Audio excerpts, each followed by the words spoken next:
बिस्मिल्लाहिर्रहमानिर्रहीम। अस्सलाम वालेकुम। Welcome to my channel. उम्मीद करती हूँ आप सब लोग खैरियत से होंगे। दोस्तों, आज मैं आप लोगों से जो डिस्कस करना चाहती हूँ वो है टीचिंग इंस्टीट्यूशनल ट्रेनिंग, या इसको हम पैडागोगी कहते हैं। इसके बारे में मैं आपसे डिस्कस करना चाहती हूँ। ये पीपीएससी, एनटीएस या किसी किस्म का कोई भी एग्ज़ाम जब आप देने जाते हैं तो इसमें 15 मार्क्स का पोर्शन एक इसका होता है। 15 मार्क्स होते हैं एमसीक्यूज़ के। तो वो मैं आपसे आज शेयर करना चाहती हूँ कि ये है क्या और ये किस तरह के इसके एमसीक्यूज़ होते हैं। ये उन लोगों के लिए बहुत ही ज़्यादा आसान होगा जिन्होंने बीएड कर रखा है या जिन्होंने एमए एजुकेशन किया हुआ है, तो उन्होंने ये सारी चीज़ें ज़रूर पढ़ी हुई होंगी। लेकिन जिन्होंने बीएड नहीं किया या एमए एजुकेशन नहीं किया तो उनके लिए ये एक नई चीज़ है बिल्कुल, कि ये है क्या चीज़, किस तरह के क्वेश्चन आते हैं। तो आपको मैं सबसे पहले तो इसका थोड़ा सा इंट्रोडक्शन करवाना चाहती हूँ इससे, कि ये टीचिंग से रिलेटेड स्किल्स हैं कि टीचिंग में कौन कौन सी स्किल्स इस्तेमाल की जाती हैं, स्टूडेंट्स से रिलेटेड, टीचर से रिलेटेड, टीचिंग ऑर्गेनाइजेशन से रिलेटेड। यानी कि ये आपका जो ओवरऑल ये सब्जेक्ट है ये टीचिंग से रिलेटेड है। तो जो आप टीचिंग के लिए ख़ासतौर पे जो लोग अप्लाई करने के लिए जाएंगे तो उसमें से 15 मार्क्स इसके होंगे इस पोर्शन के। तो उसके एमसीक्यूज़ जो पास्ट पेपर में आए हैं उनको मैं आपसे शेयर करना चाहती हूँ। आप लोगों से गुजारिश करती हूँ, नए आने वाले लोग मेरे चैनल को लाइक करें, सब्सक्राइब करें, शेयर करें और साथ ही बेल आइकन के बटन को प्रेस करें ताकि मेरी आने वाली नई वीडियो को आप देख सकें। तो इसके एमसीक्यूज़ जो मैं आज से शेयर करना चाहती हूँ ये बहुत इम्पोर्टेंट एमसीक्यूज़ हैं। जब भी आप पेपर देने जाएं या कोई अगर तैयारी कर रहा है किसी किस्म के टेस्ट के लिए तो आप इसको ज़रूर अपने माइंड में रखें। तो किस तरह के क्वेश्चन इसमें आएंगे। Number 1, a teacher asks the question in the class 2। यानी कि एक उस्ताद जो है क्लास में जब क्वेश्चन पूछता है स्टूडेंट से तो वो किस लिए पूछता है। Keeps student busy, maintain discipline, attract attention, teach. तो इसका करेक्ट आंसर है अट्रैक्ट अटेंशन। इसको हम फिल करेंगे, सर्कल नहीं करना हमने, इसको टिक नहीं लगाना हमने, इसको जो सर्कल लगा हुआ है उसको फिल करना है हमने प्रॉपर तरीके से।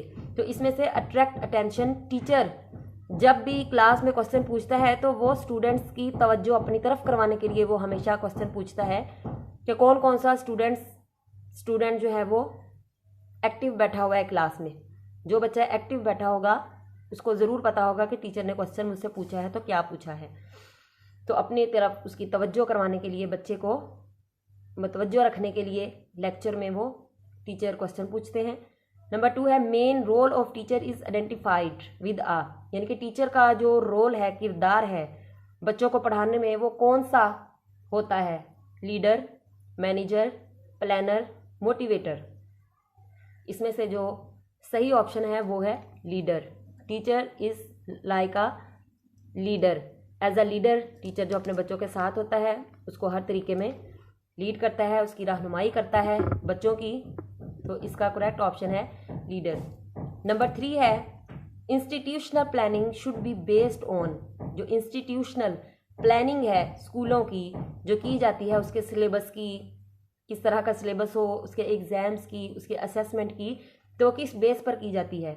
Number 1 man power approach, number 2 aim and needs, number 3 time table, number 4 need. तो इसमें जो सही ऑप्शन है वो है बी, एम एंड नीड्स। यानी कि सबसे पहले तो कोई ना कोई उसका मकसद होता है और उसकी कोई ना कोई ज़रूरत होती है कि जो सिलेबस हम लगा रहे हैं उसकी ज़रूरत क्यों है और उसका मकसद हमारा क्या होना चाहिए बच्चों को पढ़ाने का। M and needs. नंबर 4 है there are dash levels in SOLO taxonomy. SOLO taxonomy जो है कितने उसके लेवल हैं, 3, 2, 4, 5। तो इसमें से जो है वो ऑप्शन 4 सही है। सोलो टेक्सोनमी जो है इसके 4 लेवल हैं। कॉग्निटिव डोमेन, इस तरह से affective domain, cognitive domain, psychomotor domain. Number 4 इसका जो हमारा ऑप्शन सही है। नंबर 5 ड्रामा और role play is useful for teaching. Drama और रोल प्ले जो है ये एक टीचिंग मेथड है जिसको टीचर्स यूज़ करते हैं बच्चों को पढ़ाने के लिए। तो ये किस सब्जेक्ट की टीचिंग के लिए ड्रामा और रोल प्ले मेथड जो है वो ज़्यादा सही है। History, science, language, math. Science, math और लैंग्वेज, इसमें तो कोई रोल प्ले नहीं कर सकते हम या कोई किसी किस्म का ड्रामा नहीं कर सकते। हाँ, हिस्ट्री सब्जेक्ट जो है इसमें टीचर जो है रोल प्ले या ड्रामा मेथड जो है वो यूज़ कर सकते हैं कि कोई एक उनको बच्चों को करने के लिए दे दिया जाए कि इसको करें आप, कोई वाकया कोई। नंबर 6 है एक्टिविटी इन्वॉल्व्स। जो एक्टिविटी क्लास में करवाई जाती है, टीचर्स जो हैं डिफरेंट एक्टिविटीज़ करवाते हैं, वो किस लिए? Physical action, mental action, silent action, physical and mental action. तो इसमें से क्या होता है, बच्चों को जो एक्टिविटी करवाते हैं तो उससे क्या होता है, उससे फिजिकल एंड मेंटल दोनों तरीके से बच्चा जो है वो इन्वॉल्व होता है, जिस्मानी तौर पर भी और जहनी तौर पर भी वो एक्टिविटी में इन्वॉल्व होता है। तो इसका डी ऑप्शन सही है। नंबर 7 है inductive practice is made in practice, यानी कि किसी बच्चे को प्रैक्टिस करने के लिए हम किसी मेथड में देते हैं, तो किस में देते हैं उसको प्रैक्टिस करने के लिए किसी चीज़ की? Inductive method, deductive method, drill method, discussion method. तो इसमें से सही है ड्रिल मेथड। ये भी एक टीचिंग मेथड है। टीचिंग मेथड बहुत सारे हैं, उसमें से 2 तो अब आपने, एक ड्रामा रोल प्ले और ड्रिल मेथड, और ये कुछ देख लिए हैं। ड्रिल मेथड जो होता है इसमें हम बच्चे को जो उसको पढ़ाते हैं या जो उसको हम एक्टिविटी करवाते हैं उसकी प्रैक्टिस करने के लिए दी जाती है कि ज़्यादा से ज़्यादा उसकी प्रैक्टिस की जाए। Next number 8 cognitive domain have. Cognitive domain जो है कितने उसके सब ग्रुप हैं? ये जो डोमेन्स हैं, सबसे पहले तो ये खुद एक डोमेन है, फिर उसके सब ग्रुप्स हैं, सब लेवल्स हैं उसके। तो कॉग्निटिव डोमेन के कितने हैं? 3 सब ग्रुप्स, 4 सब ग्रुप्स, 5 सब ग्रुप्स, 6 सब ग्रुप्स। तो इसमें से ऑप्शन डी हमारा सही है, जो उसके 6 सब ग्रुप्स हैं कॉग्निटिव डोमेन के।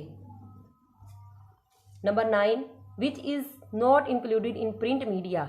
प्रिंट आपको पता है, लिखी हुई कोई चीज़ हो, प्रिंट हो, तो इनमें से कौन सी ऐसी चीज़ है जो प्रिंट मीडिया में शामिल नहीं है? Book, TV, magazine, diagram.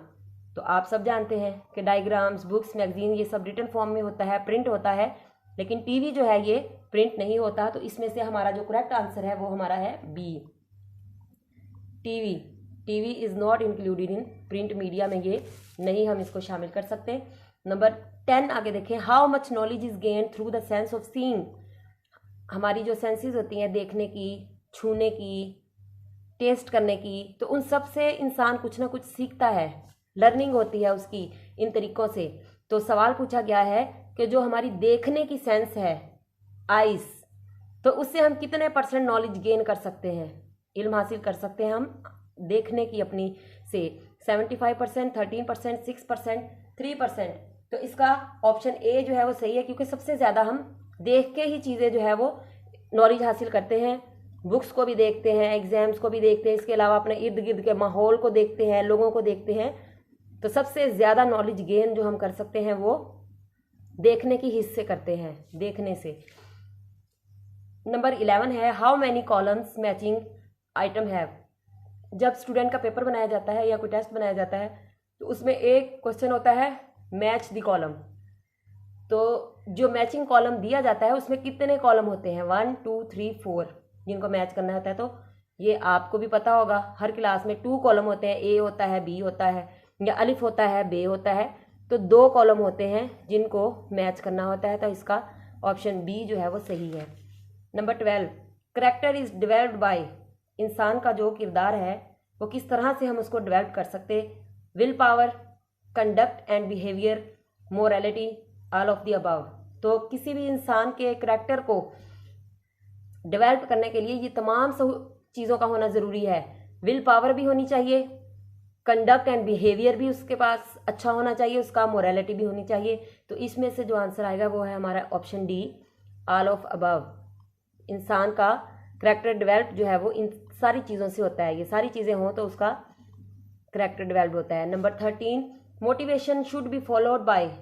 जब हमने किसी को मोटिवेट करना है, बच्चों को मोटिवेट करने के लिए, उसमें कौन सी चीज़ हम इस्तेमाल कर सकते हैं? Reward, reproof, result, incentive. तो जाहिर है रिवार्ड।